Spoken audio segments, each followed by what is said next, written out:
United States Postal Service letter carriers say they've been working for more than 500 days without a contract. Today, they made their voices heard on the streets of downtown Eugene, holding an informational rally to educate the public on what's been happening.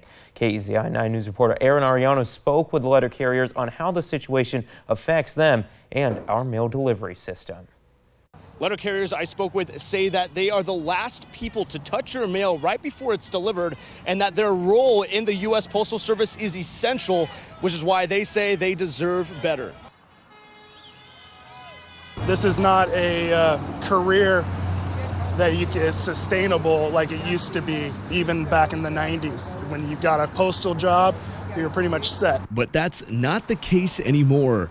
Letter carriers I spoke with say their starting wages, roughly $19.50 an hour, is nowhere near their closest competitors in the private sector like FedEx and UPS. This makes it harder for them to hire entry-level workers. Without competitive pay, you're not going to get a good, solid workforce for the American people. Terrence Graves is the president of the Local 916 National Association of Letter Carriers. He says in his more than 30-year career, this is the longest he's seen letter carriers work without a contract. As federal workers, they're legally prohibited from striking, so they're holding an informational rally on their day off due to the federal holiday to inform the public about their situation. Letter carriers across the United States are out letting the public know that we've been working for 512 days of an expired contract. 512 days, or nearly a year and a half.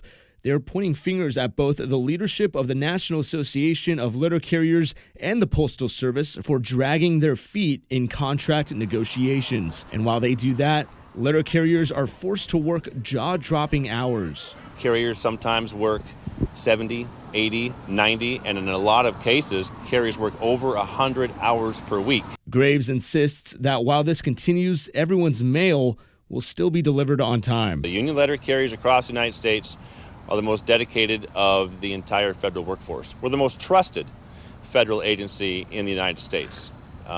So it's not going to have any effect on mail delivery. It's just not. Reporting in Eugene, Aaron Ariano, KEZI 9 News.